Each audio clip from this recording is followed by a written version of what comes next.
Donc je leur dirais à ces CEO de start-up, je dirais, mais donnez leur chance à tout le monde, donnez sa chance au produit. C'est pas parce qu'on a 54, 53 ans qu'on est has-been. Bien au contraire, aujourd'hui, on est tenu de se former parce que le monde ne nous attend pas, ne nous fera aucun cadeau.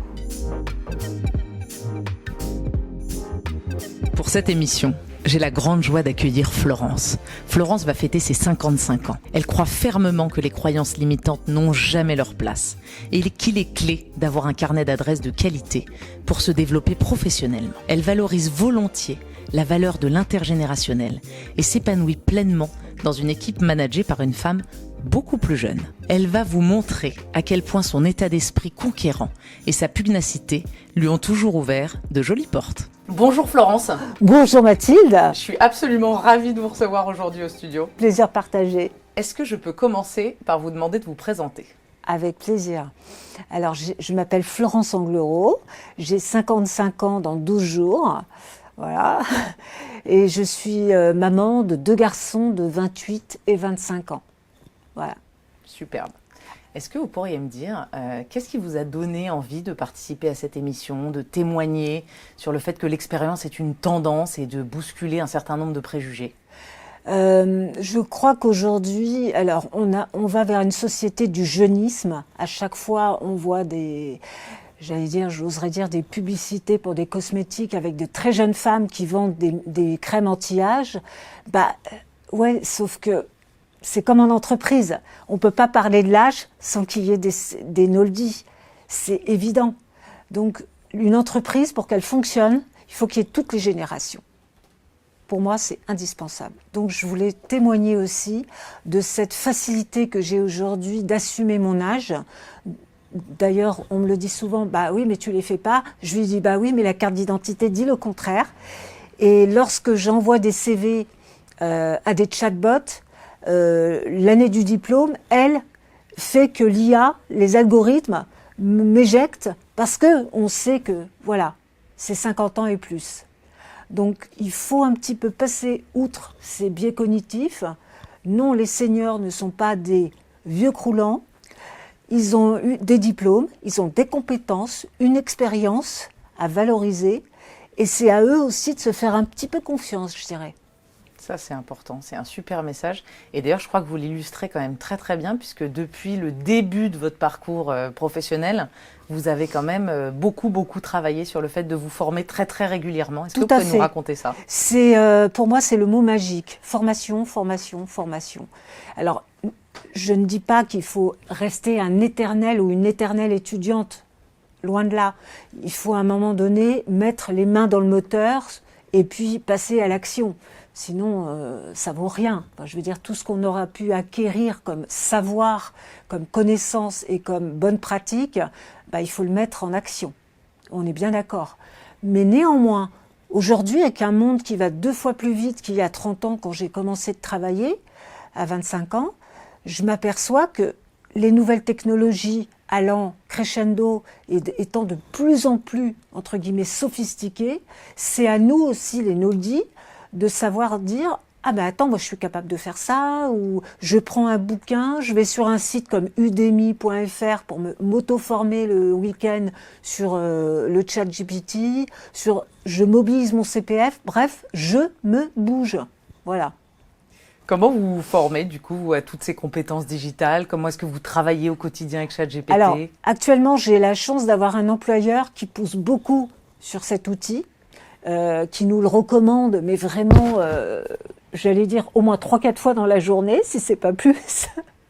Mais c'est bien, ça finit par rentrer. La preuve, c'est que je me suis créé un compte et j'ai l'intention d'exploiter mes cours d'allemand que j'ai repris à titre personnel pour optimiser mon niveau et peut-être pouvoir le mettre en pratique dans une entreprise prochainement.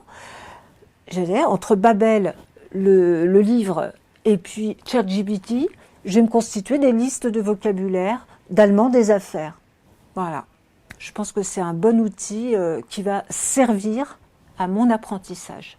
Ça, c'est super. Et vous avez, du coup, je crois comprendre, une forme d'amour des langues. Vous aimez pratiquer le français, du coup, l'allemand et sans doute l'anglais ? L'anglais, Bon, j'ai baigné dans l'anglais depuis toute jeune, j'ai voyagé, une mère qui voulait passer son agrégation. Donc du coup, effectivement, l'anglais pour moi c'était une langue, c'était pas ma seconde langue, loin s'en faut, mais disons que je suis à l'aise pour parler anglais. Voilà, ça, il n'y a aucun souci. L'allemand, j'avais un bon niveau en BTS, faute d'expérience. Faute de pratique. Voilà, j'ai cessé de le pratiquer. Mais j'ai continué de m'y intéresser à la langue. J'ai continué de m'intéresser à cette langue. Et certains mots me sont restés. Voilà. Une certaine logique aussi. Un petit exemple, les noms d'animaux, à part le chien et le chat, par exemple, c'est toujours neutre. Voilà. Alors que, par exemple, les noms en height, avec un height, c'est toujours féminin. Voilà. Sicherheit, la sécurité. Voilà, ce sont des petits trucs comme ça qu'on retient, malgré tout, au fil des années, et qui font que réapprendre la langue est beaucoup plus aisé. Vous avez laissé entrevoir que du coup, pendant une partie de votre vie, j'imagine l'enfance, l'adolescence, vous avez changé, vous avez déménagé régulièrement et c'est ce qui vous a permis d'acquérir, de parler d'autres langues? Alors, pas forcément voyager à l'étranger, malheureusement, mais voyager au gré des provinces, au gré des expériences professionnelles, des postes de mon père, oui, qui effectivement changeait tous les 4 à 5 ans, jusqu'à mes 14 ans. À 14 ans, on s'est enfin fixé et mon père a fini sa carrière à Soissons chez un fabricant de pommes de chips, voilà, Vico, pour ne pas le nommer. Voilà. L'amour des pommes de terre. Donc voilà. Donc c'était de 14 ans à mes 24 ans, date de mon BTS, j'ai connu enfin une certaine stabilité. J'ai pu me faire des amis qui ont duré, des amitiés qui ont duré. Et ça, c'était quand même un gage aussi pour mieux apprendre. Voilà. Moins dur psychologiquement. Oui, et puis je pense que, on l'a entendu régulièrement dans l'émission, le fait de s'ancrer à un moment et effectivement de construire est important. Et pour autant, je suis aussi très curieuse de vous entendre sur le fait de déménager tous les X temps, qu'on le souhaite ou qu'on ne le souhaite pas, le fait que ça vous ait apporté probablement de l'adaptabilité. Ah, complètement. Qu'est-ce que obligatoire. Vous le mesurez? Ah oui, complètement. Sans doute, peut-être si effectivement on était resté ancré dans un territoire comme Bordeaux, la Bretagne, Beauvais et après Soissons, j'aurais eu moins cette capacité à me fondre dans le paysage et à m'adapter à de nouvelles têtes, de nouvelles formes d'apprentissage, de nouveaux lieux, de nouvelles habitudes. Et effectivement, je pense que ça m'a rendu complètement adaptable à pas mal de milieux et pas mal de secteurs d'activité après dans ma vie pro. Et donc, je comprends que vous êtes un vrai caméléon. Et aujourd'hui, dans votre travail, est-ce que vous travaillez avec différentes générations? Oui, tout à fait. Ça va de 25 à peu... je suis la plus ancienne, en fait. Je suis la doyenne du cabinet où je travaille aujourd'hui. Mon patron a 2 ans de moins que moi. Voilà. Un petit jeune. C'est exactement ça. Avec tout ce que ça comporte. Et pareil, il est super adaptable. Il s'intéresse à tout. C'est quelqu'un d'extrêmement curieux intellectuellement, de très riche culturellement et de très riche aussi sur le plan personnel. Donc effectivement, on apprend énormément avec lui. Voilà, ça c'est clair. Mais j'apprends aussi de mes collègues. Puisque certes, comme c'est un cabinet de communication, relations publiques, communication politique institutionnelle, j'ai affaire à des jeunes qui sont issus de formations que je ne connaissais absolument ni d'Ève ni d'Adam, Sciences Po, master en communication politique, et j'apprends aussi sur le fonctionnement de nos institutions. Comme je suis d'une génération où il n'y avait pas d'éducation civique, du coup, je réapprends le fonctionnement de l'Assemblée, des commissions, comment fonctionne le Sénat une fois que l'Assemblée a promulgué une loi. Hop, on passe à un autre niveau. Voilà. Donc finalement, ça a du bon. Voilà. C'est complètement positif. On apprend mieux en tant que citoyen comment fonctionne notre pays et son système politique. Ça, voilà. C'est super. Ouais. Et qu'est-ce que vous leur apportez? Comment est-ce qu'ils vous voient? Comment ils perçoivent votre valeur? Alors, moi, ils me voient un peu comme la Mary Poppins de l'agence. Alors, je sais résoudre pas mal de problèmes avec l'imprimante. Je suis un peu bricolo, donc j'ai ce côté MacGyver. Voilà, j'ai toujours été comme ça en fait. Hein, donc dès qu'un problème se présente, il y a toujours une solution. Donc on va la chercher. Voilà. Et si vraiment ça dépasse mes compétences, j'appelle le prestataire de l'immeuble, évidemment. Mais d'abord, on essaie de résoudre, de trouver la solution. Voilà. Bon, ça c'est super. Et ce côté multigénérationnel, vous le pratiquez au travail? Est-ce qu'il y a d'autres endroits où vous le pratiquez? Oui, j'ai la chance de faire du chant de variété française, je précise. Ce n'est pas une chorale comme on peut l'entendre dans certaines chapelles. C'est vraiment de la chanson de tous les jours. Mais alors c'est le fun, voilà, on s'amuse. Hier, j'allais dire la Benjamine du groupe qui s'appelle Lou, 28 ans, nous a interprété, mais avec une poésie, un talent, alors qu'elle connaissait à peine la chanson, voilà, de Barbara Pravi. Bon, c'est pas une de mes chanteuses préférées, mais du coup, elle interprétant cette chanson, voilà, on est tous restés bouche bée, on l'écoutait religieusement. C'est le cas de le dire, on était bluffés. Voilà. Extra. Voilà. C'est ça le groupe de chant. Et une fois par an, on se produit en spectacle à la fin de l'année, vers juin. En général, c'est vers la fin du mois de mai, début juin. Avant les vacances, on offre ce moment de détente aux Marlichois. Voilà, et la mairie nous prête une salle. Et on a 50, 60, les familles, les amis qui viennent nous écouter. Voilà, et on a eu le droit à notre appel l'année dernière. Voilà. Oh, mais c'est génial. Et ça fait longtemps que vous faites ça, Florence, que vous pratiquez le chant? Oui, 3 ans. Waouh. J'ai besoin de ça. C'est ma soupape de respiration le jeudi soir, à 20h, de 20h à 22h. En général, on déborde d'ailleurs parce qu'on est tellement enthousiaste qu'à 22h30, on est encore dans la salle en train de travailler. Comme quoi, travailler, ça peut avoir engendrer du plaisir. Et voilà, on travaille aussi les techniques vocales, comment chauffer sa voix, comment placer sa voix, les arrangements, les notes. On ne fait pas de solfège, mais on apprend quand même à placer sa voix en fonction d'une note. Et ça, et j'avoue que c'est un plus. Je vais vous dire pourquoi c'est un plus, Mathilde, le chant.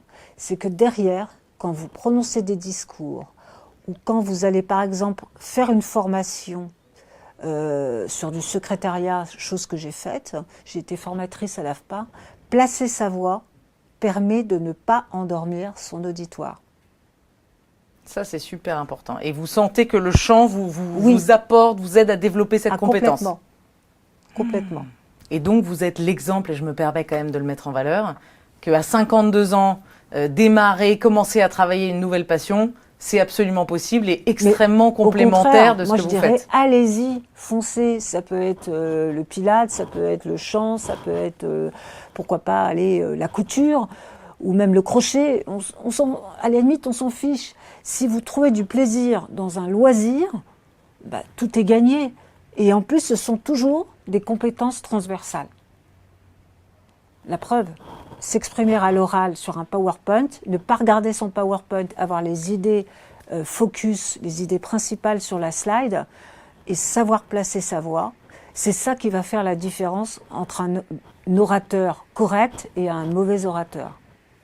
Et c'est vrai qu'on est quand même dans une société, et moi je le travaille à titre personnel, dans laquelle avoir un format d'expression orale qui soit correct, impactant et engageant est quand même quelque chose d'important. Parce qu'on a quand même au quotidien, dans son travail, qu'on souhaite le garder, se développer ou en chercher un autre, besoin finalement de donner envie et de convaincre. Exactement. C'est du pitch, c'est un simple pitch, ou alors c'est parler de soi, mais en orientant la thématique vers les atouts qu'on va apporter à l'entreprise lors d'un entretien. Oui, à multiples reprises dans la journée, vous avez besoin de convaincre. Donc autant bien le faire et autant le faire avec envie. Bon, après, défendre par exemple, je ne sais pas, la profession de contrôleur des impôts, j'aurais du mal. Bon, je vous l'avoue. Peut-être que, voilà, non pas que ce soit inutile, bien au contraire, il en faut. Mais comme je ne me vois pas le faire, j'aurais du mal à être quelqu'un de convaincant pour ce job. Voilà. Et du coup, je vous sens hyper à l'aise avec cette expression orale, avec ce pitch, comme vous le dites si bien. Ça existe depuis combien de temps dans votre carrière, ça? Depuis que je suis indépendante, j'ai été indépendante. Il a fallu pitcher en réseautage, en réunion de réseautage, les BNI, les Carbao, enfin toutes sortes de clubs aujourd'hui sur la place de Paris qui vous invitent à boire un café et vous devez effectivement pitcher votre activité, donner envie à une entreprise de faire appel à vous pour du community manager, pour être votre graphiste, voilà. Donc, et puis j'ai fait du théâtre plus jeune, donc j'ai toujours été habituée à avoir un public. Bien au contraire, moi j'adore ça. Voilà. J'adore ça, j'adore vendre ce que j'aime. C'est fourguer ma cargaison. Voilà, diraient les camelots. Mais en tout bien, tout honneur, bien sûr. Voilà. Non mais bien sûr, parce que ça je l'entends souvent en fait, je suis dans une vraie phase d'immersion avec plus d'une centaine, à mon avis pas très très loin maintenant des 200 Nolds, et ce que j'entends souvent en tout cas pour ceux qui se mettent à leur compte, c'est en fait c'est super dur de se vendre soi-même, on n'a pas forcément été habitué à le faire, on a souvent représenté une entreprise, oui. On était en général fiers de le faire, en tout cas pour la plupart, et le jour où il faut vendre ses propres services, sa valeur, ce qu'on peut apporter, c'est dur. Et c'est d'autant plus dur pour nous les femmes, parce que je ne sais pas si c'est génétique ou pas, ou culturel ou pas, mais nous les femmes, on nous a souvent dit dès notre plus jeune âge, tiens-toi bien, sois tranquille, ne parle pas, sois sage. Résultat, on a comme développé une espèce de syndrome de l'imposteur aussi, et j'ai remarqué que les hommes étaient moins atteints, quand même beaucoup moins atteints par ce syndrome que nous, les filles. Après, je peux me tromper, mais statistiquement, j'ai jamais vu un homme incompétent avoir peur d'aller se vendre. Et Dieu sait que j'en ai croisé. On ne les mentionnera pas, Florence. Non. Mais vous aurez une pensée pour eux. J'ai une pensée pour eux, et pour certains, leur situation est guère enviable aujourd'hui. Donc je me dis quand même qu'il y a un karma. Voilà. Bon, en général, on récolte ce que l'on sème. Nous sommes d'accord. Et du coup, alors, aux hommes qui ont ce complexe de l'imposteur, aux femmes qui l'ont peut-être plus globalement, qu'est-ce que vous avez envie de dire, Florence? De s'écouter, d'être sûr de soi, parce que en fait, quand on est convaincu par sa valeur et quand on véhicule de belles valeurs à titre personnel, psychologique, culturel, on devient crédible. C'est une compétition, on est d'accord, entre 3 graphistes sur la place de Paris, se vendre et décrocher un marché va s'avérer plus facile pour certains que pour d'autres. Néanmoins, si on a aussi un bon carnet d'adresses, il faut savoir se constituer un carnet d'adresses, savoir se faire recommander. Ça, c'est très important. LinkedIn est un formidable outil pour ça, où on peut se faire recommander. Alors moi, je ne me suis jamais permise d'être recommandée par quelqu'un si je savais que c'était du pipeau. Il ne s'agit pas de me vendre sur mes aptitudes en contrôle de gestion. Je n'en ai pas. Voilà. Par contre, les langues vivantes, bien écrire, avoir une parfaite rédaction, avoir le sens de l'accueil, avoir une aisance relationnelle, et être honnête, ça oui. Voilà, ça je vais pouvoir demander une recommandation là-dessus parce que je sais que ça sera légitimé. Ça c'est super. Ouais. Et je reviens à ce sujet du carnet d'adresses. Ce que j'entends aussi, c'est en fait j'ai tellement travaillé que j'ai pas particulièrement entretenu mon réseau et donc aujourd'hui aller toquer à la porte d'un tel ou d'une telle, je me sens pas à l'aise. Peut-être que j'ai un peu honte parce que je suis moins dans une situation de force. Comment peuvent-ils faire ? Alors déjà, c'est entretenir son réseau, demander des nouvelles, c'est bête, mais envoyer une carte de vœux. Moi, j'ai fait des cartes de vœux électroniques que j'ai envoyées à certaines personnes de mon réseau. Je continue ce week-end. C'est tout bête. Je me suis concocté un petit truc sur Canva avec de la musique et tout ça, une petite carte de vœux vidéo. J'ai envoyé ça à certains de mes réseaux. Et puis, j'écris aussi mes cartes de vœux que j'envoie à des gens. La bonne vieille carte de vœux à l'ancienne, ça fait toujours plaisir, on a pris le temps d'écrire. Voilà, c'est comme ça qu'on soigne son réseau aussi. C'est pas au moment qu'au moment où vous avez besoin d'eux. Et puis pourquoi pas leur proposer un service gratuit. Tiens, bah, t'as besoin de ça, je peux te dépanner sur... tu refais ton CV ou tu refais ta plaquette. Bah attends, je vais te donner un coup de main. C'est free of charge. Voilà. Ça, c'est un excellent conseil. Et effectivement, ne pas s'en préoccuper qu'au moment où on en a besoin. Parce que les gens sont tous sauf idiots. Ils vont bien voir que vous êtes là par intérêt et pas seulement pour leurs beaux yeux. Enfin, je veux dire, on est naïf, mais pas au-delà d'un certain degré quand même. Donc c'est pour ça que mon réseau, je l'entretiens, mes anciens clients, tout simplement. Je continue de leur demander des nouvelles. De temps en temps, on va boire un verre. Même si je leur demande rien. Mais sans doute parce que ça vous fait juste plaisir. Bah voilà. Et c'est ce que je sens. Ah, mais complètement. C'est une démarche complètement dénuée d'intérêt et en toute sincérité. Et les autres le sentent. Donc, effectivement, je vais leur payer le cocktail. C'est à charge de revanche la fois suivante. Ils m'invitent à déjeuner.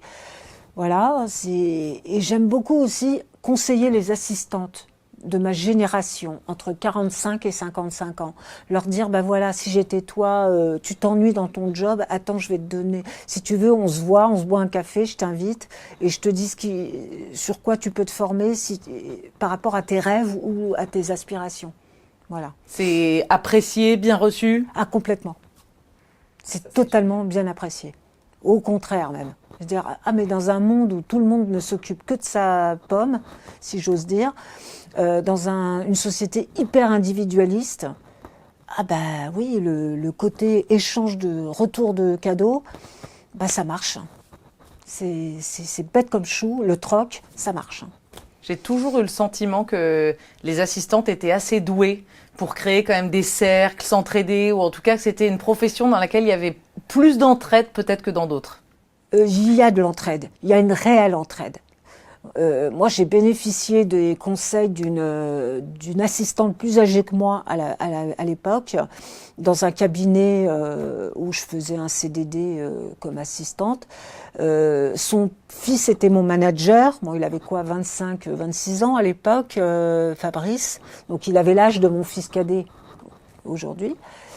Et elle, donc, elle avait quoi, 53, 54 ans à l'époque.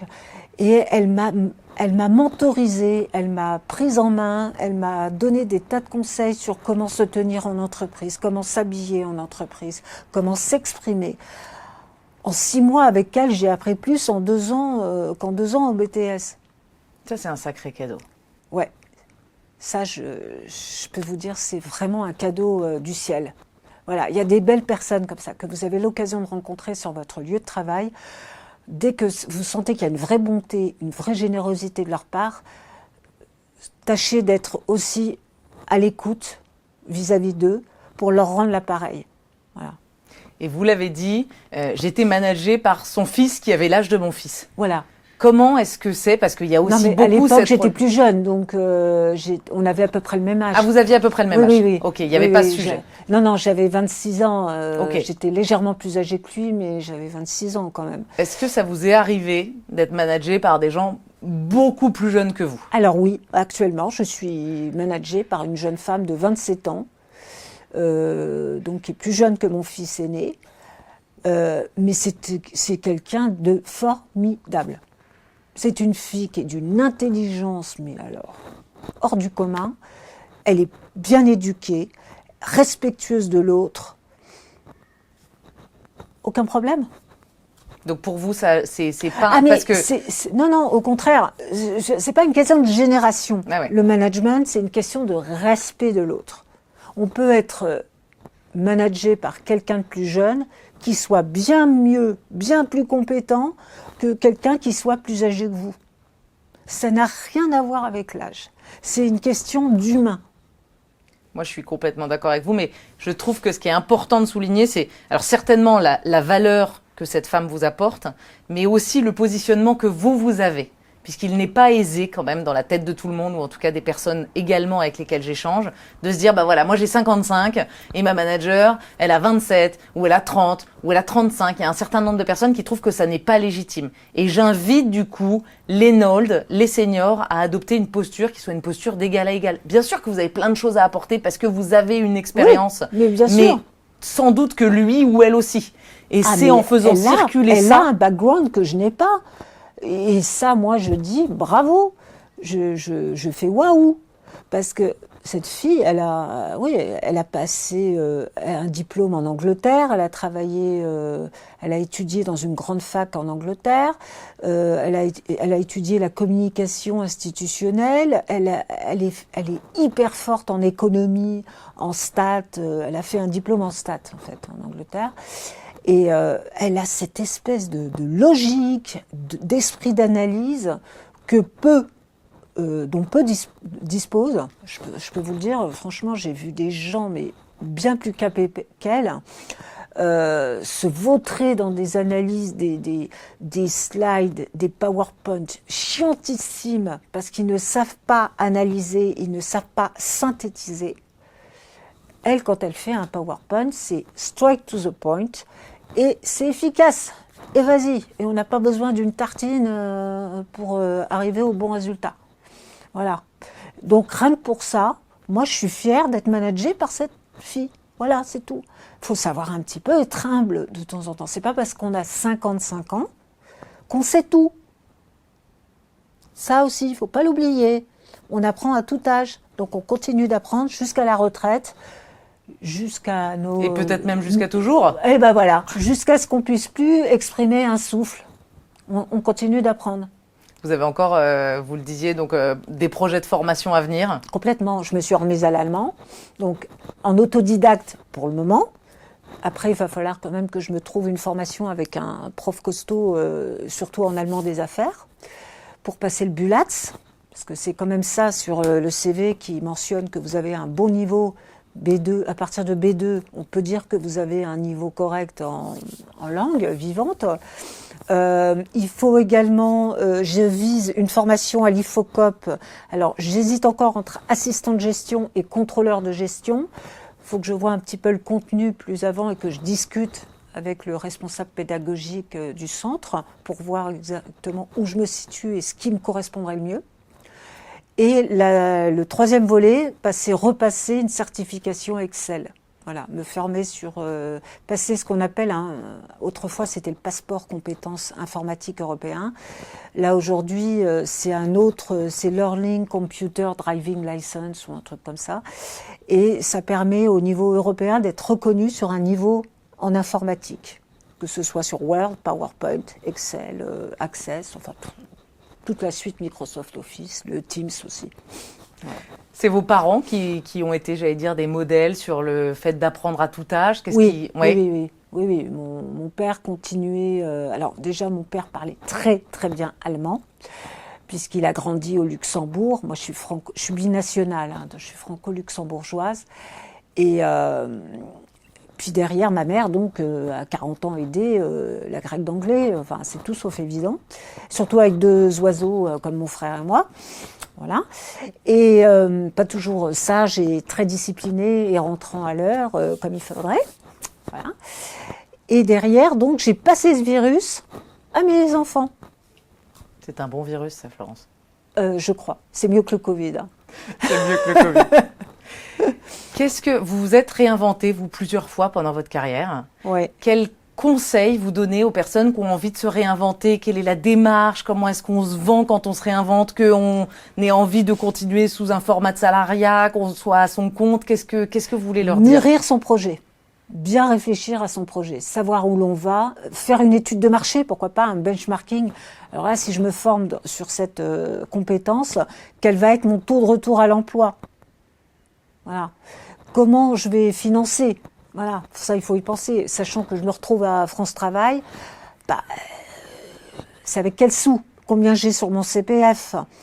Si par exemple, gros avantage par contre, pour les Noldi, si on a plus 50 ans et plus, il y a certaines formations reconnues Calliope et inscrites au RNCP qui sont prises en charge par France Travail, pour notamment les plus de 50 ans. Ça s'appelle Atout Senior Plus.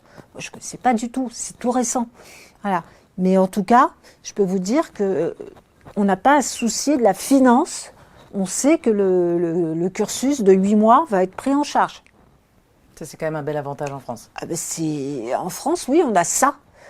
Dans d'autres pays, il faut sortir le porte-monnaie. Hein. C'est comme pour certaines opérations aujourd'hui. J'ai vu le prix en France, j'ai vu le prix aux États-Unis. Waouh! Ben, si j'avais été américaine, jamais j'aurais pu me payer cette opération, par exemple. Voilà. Et ben, pour une formation, c'est pareil. En France, on a la chance d'avoir ce pays qui mise sur ses seniors, qui mise sur ses no-le-dit. Mais néanmoins, je peux vous dire qu'il est indispensable de mûrir son projet, de dire, ben voilà, aujourd'hui, je vois les offres d'emploi, moi je les ai épluchées, en tant que freelance ou en tant qu'office manager. Quand je voyais les offres d'office manager, il y a plus de 47% des offres qui demandent des compétences en compta. Rapprochement bancaire, savoir saisir les opérations, les factures dans Penny Lane, parce que c'est le nouveau SaaS à la mode, dans les startups. Il faut également savoir enregistrer, aller ouvrir un compte à la banque, déposer les chèques, sortir un premier bilan, des premiers KPI pour voir si la marge commerciale est respectée, si on n'est pas en deçà du prix de revient, etc. Ben voilà, donc ça, je sais que le contrôle de gestion, enfin au moins la formation assistant de gestion va me donner ces outils-là. Donc je sais que je peux y aller. Vous allez vous donner plus de chance. Voilà, exactement. C'est se donner plus de chance. C'est s'autoriser d'avoir plus de chance sur un marché hyper concurrentiel. Bon, Dieu merci, étant donné que je suis plus disponible, j'ai pas de parents encore à aider et mes enfants sont autonomes, j'ai le temps de me lancer dans ce type de cursus. Tout le monde n'a pas cette chance. Bon, les jeunes femmes, et je l'ai connu, entre 26 et 40 ans, sont plutôt prises par leur famille et leurs enfants qu'autre chose. Malgré tout, j'ai quand même eu mon Master 1 RH avec 2 bambins à la maison. Donc c'est faisable. Mais ça m'a laissé des plumes. J'ai laissé pas mal de fatigue. Voilà. Donc il faut vraiment être sûr de son coup. Et les sujets, on en parle beaucoup, et je crois que France Travail le propose aujourd'hui, d'aller s'immerger, de faire des sessions d'immersion dans une entreprise. Effectivement, il y a des dispositifs. Je crois que c'est la formation, ce qu'on appelle la FOE, la formation opérationnelle à l'emploi, où on est rémunéré par France Travail. L'employeur, l'entreprise qui vous accueille ne débourse rien. Et ça permet pendant... Alors, bien sûr, il faut la trouver, parce que... tous les employeurs vous diront moi j'ai pas le temps d'encadrer quelqu'un, j'ai pas le droit. Bref, il y a toujours une excuse. Mais si vous avez un bon réseau, c'est le moment de le mobiliser justement. D'où l'intérêt aussi de faire ça.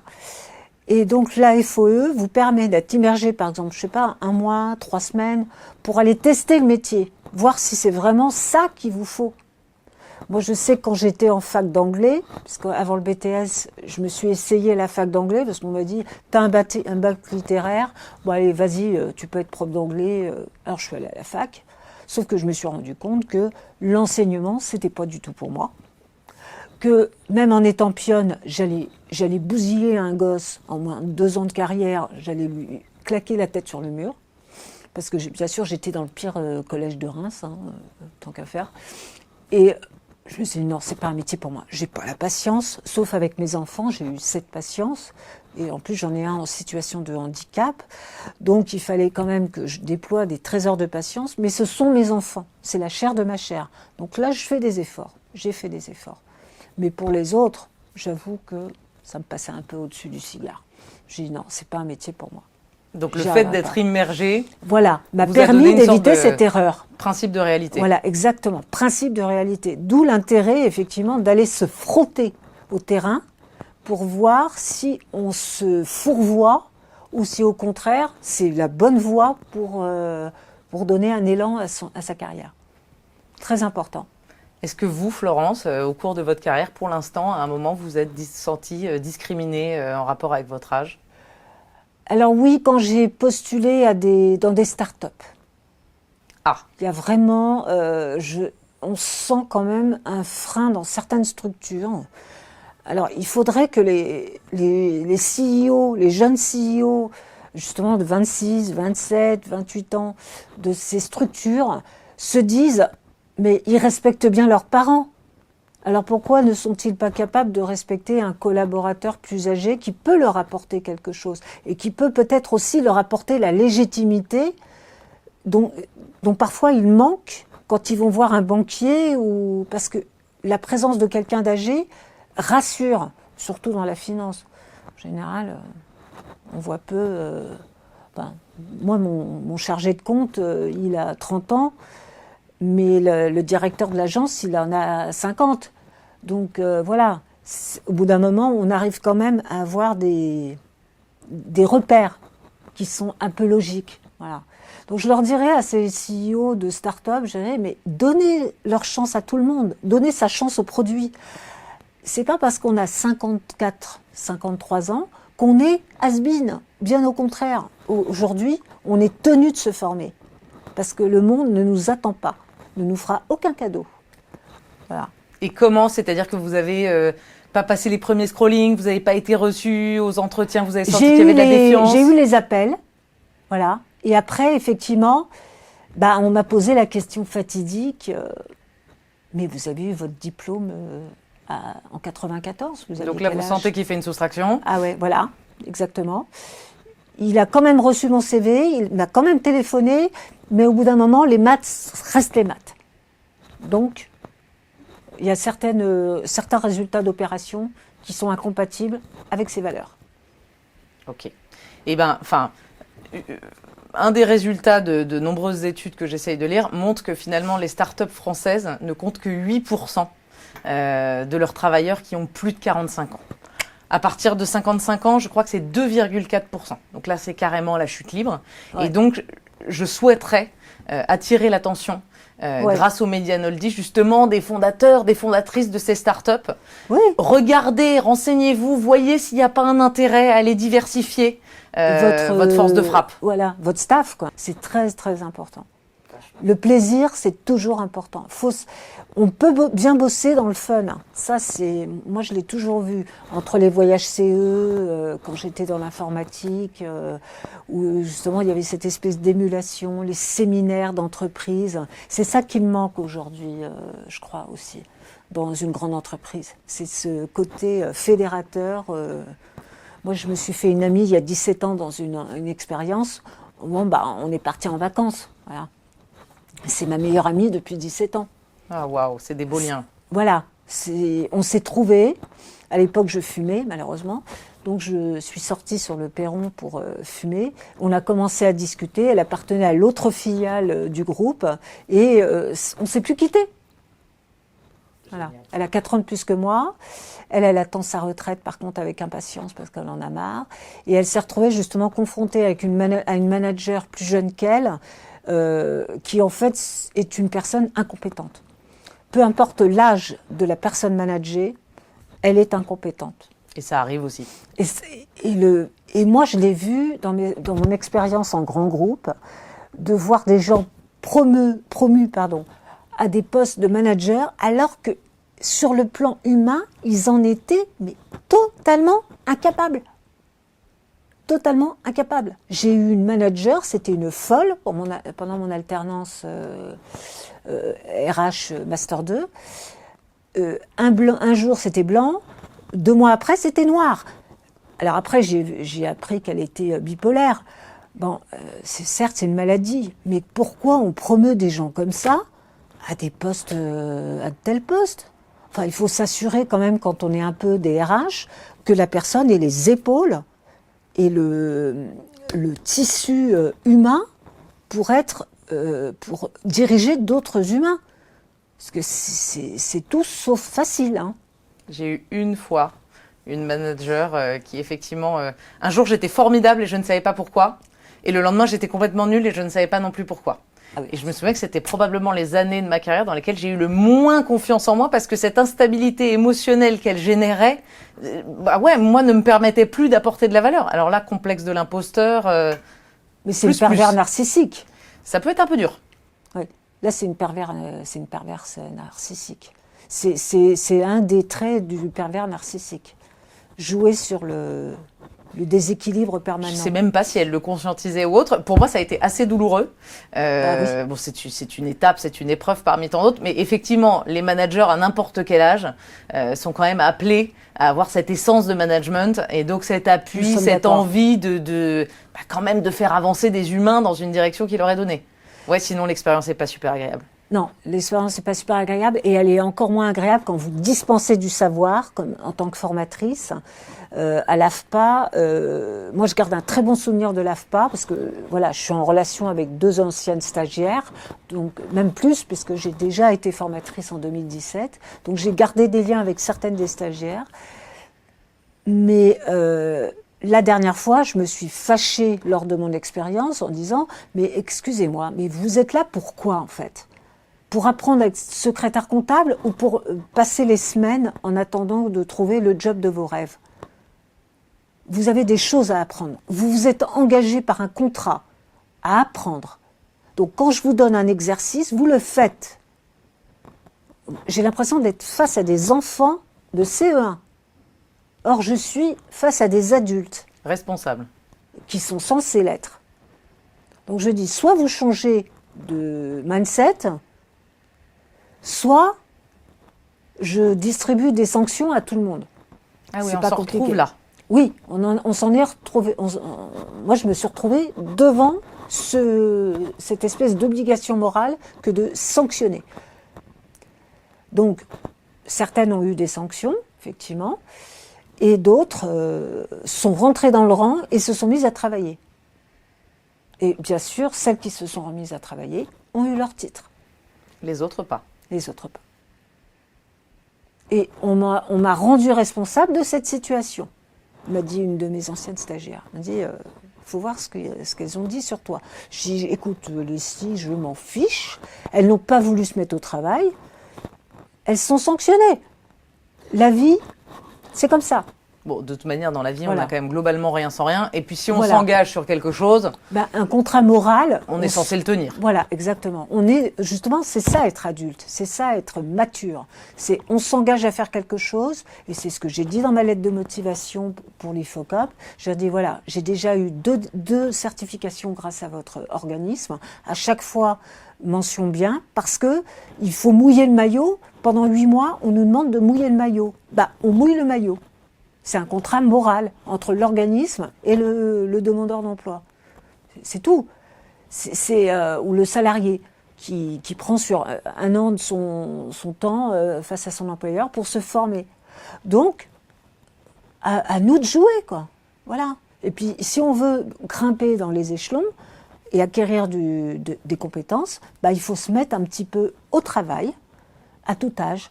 Et voilà, c'est tout. On n'a rien sans rien, effectivement. Un petit coup de pied aux fesses qui fait toujours du bien. Voilà, se sortir les doigts, et puis comme dirait mon fils, maman, il faut qu'il se sorte les doigts et qu'il se les mette dans la prise. Voilà. Bon, c'est bien résumé. Julie. Ok, je la reprendrai celle-là. Phrase de mon fils cadet. Bon, pas toujours avec le langage qu'il faut, mais c'est imagé et on a très bien compris. Voilà. Bon. J'irai pas plus loin. Je sens que j'ai déjà des éléments de réponse, Florence, mais quelle est la qualité qui vous a le plus servi pendant votre carrière et qui vous sert le plus ? La pugnacité. Je ne lâche rien. Je ne lâche rien. J'ai un but. Je suis comme les pitbulls. Je prends le morceau. Impossible de me faire desserrer les dents. Voilà. Toujours, jusqu'au bout. Ouais. Si vraiment je renonce, c'est que j'ai analysé la situation et qu'effectivement, il y avait peut-être le facteur risque était trop important. Mais au départ, sauf si on a réussi à me convaincre qu'effectivement mon projet était peut-être sans solution, sans issue, je me suis quand même accrochée. Je suis quelqu'un de compétitif, je suis une compétitrice, donc voilà. Je m'améliore, c'est pour la santé, je l'ai fait pour ma santé, je l'ai fait pour mes études, donc maintenant je le fais pour d'autres choses aussi, voilà. Pour le chant, notamment, améliorer mes techniques de chant. Et quand j'aurai un peu plus les moyens, je me prendrai une coach vocale, une vraie. Voilà. Génial. Et qu'est-ce que vous avez envie de réaliser professionnellement dans les années à venir? Qu'est-ce que vous imaginez? Ou en tout cas, peut-être quelques bribes. J'avais l'idée à un moment donné d'avoir une entreprise avec des office managers, des assistantes de direction externalisées. Et de prendre aussi des femmes justement matures dans mon staff, de mélanger les générations, des hommes aussi, des hommes assistants, ça existe, et de faire une SCOP, en fait, une espèce de coopérative, où tous les salariés auraient leur mot à dire, seraient sociétaires, ils auraient des parts. Je crois beaucoup à la SCOP, j'ai travaillé dans une SCOP, j'ai encore des parts sociales dans cette SCOP, dans les Yvelines, et je trouve que c'est un super modèle démocratique de fonctionnement d'une structure. Et vous avez toujours envie? Oui, j'ai toujours envie. Après, on verra ce que la vie me réserve. Ouais. Voilà. Mais effectivement, des compétences en gestion me seraient grandement utiles pour créer ce type de projet. Ouais. Ok, bon, ça me parle. Si vous le faites, Florence, ça nous fera un nouveau sujet de conversation. Voilà. Mais j'oublie pas de m'amuser quand même, attention. Hein. Le week-end, il faut savoir aussi un peu lâcher prise. Je suis une fan de cinéma. Et notamment, j'ai grandi avec des parents qui aimaient le vrai cinéma, Truffaut, Claude Lelouch, et puis les films avec les dialogues de Michel Audiard. Et alors là, pour moi, ce sont des bijoux. C'est vrai. 60 ans après, puisque la plupart datent de 1962 ou 63. Si on prend par exemple les Tontons Flingueurs, la fameuse scène où Lino Ventura s'est pointé sur la péniche des frères Wolfoni, joué par Bernard Blier et Jean Lefebvre, et il lui a mis ce qu'on appelle un bourre-pif. Et puis Bernard Blier est furieux, il ouvre son secrétaire, il dit « Ah mais moi les dingues, je les soigne. Je m'en vais lui faire une ordonnance et une sévère. Je vais lui montrer qui c'est Raoul. Aux quatre coins de Paris qu'on va le retrouver en petits bouts, éparpillé façon puzzle. Moi, quand on m'en fait trop, je correctionne plus. Je dynamite, je disperse, je ventile. » Voilà, ça c'est... C'est un bijou. Voilà, c'est un bijou. Il y a aussi, c'est curieux chez les marins, ce besoin de faire des phrases. À un moment donné, quand il fait tomber le marinier de la péniche, bon, voilà. Et puis il y a aussi le dialogue. Alors le caf se rebiffe, joué par Maurice Biraud, où on s'aperçoit qu'il a l'air plus malin. Il n'est pas si caf que ça, et il est plus malin qu'il en a l'air. Et il arrive à blouser Jean Gabin quand même. Donc c'est un trafiquant de fausse monnaie, le DAB. Et à un moment donné, il discute avec une de ses anciennes associées, une actrice française formidable qui s'appelait Françoise Rosé, qui avait une voix très particulière, rauque. Et il lui dit « Bon, je t'envoie un mec cette semaine pour le papier. » Bah ok, mais à quoi je le reconnais?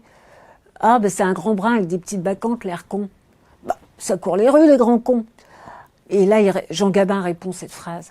Oui, mais lui, c'est un gabarit exceptionnel. Si la connerie se mesurait, il servirait de maître étalon, il serait à Sèvres. Mais des films comme ça, vous n'en avez plus. Le talent. Vous n'en avez plus. Et ce genre de film, moi, j'ai mal aux abdos. Quand je regarde ça, j'ai mal aux abdos. J'arrive à avoir mal aux abdos. Bon, heureusement, je ne fais pas que regarder des films. J'essaie quand même de sélectionner des films pas trop débiles.